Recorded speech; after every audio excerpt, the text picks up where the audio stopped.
Amen.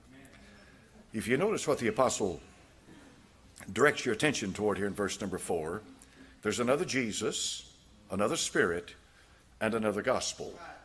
And of course, if you're the least bit conscious of the pop culture that you're living in right now, you'd have to say that there certainly is another Jesus, and there certainly is another Spirit, and there certainly is another gospel being preached.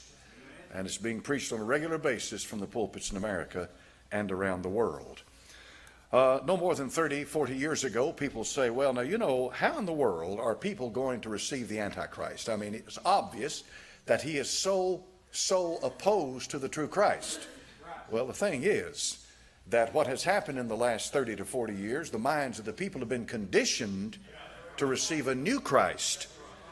And when I preach like this, and a lot of people think, well, now, good night, preacher. Don't you think you're being a little hyper on this, a little over the end with it, over the edge with it? I mean, it's really not that bad, is it? It's worse than that. It's bad, folks. It's really bad. And what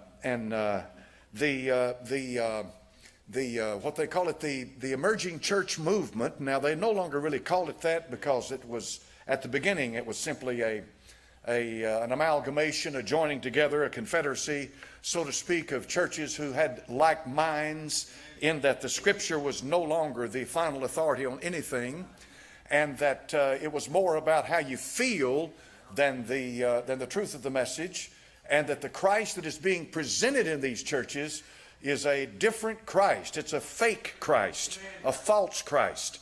But the people who are today so ignorant of the Bible, and it is true, they are, folks. People are ignorant of the Scripture. Once you get the populace that ignorant, you can preach anything to them. You can teach anything, and they'll buy it because they don't know any better.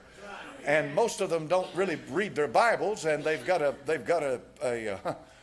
proliferation of Bibles. It's unbelievable at how many are out there now.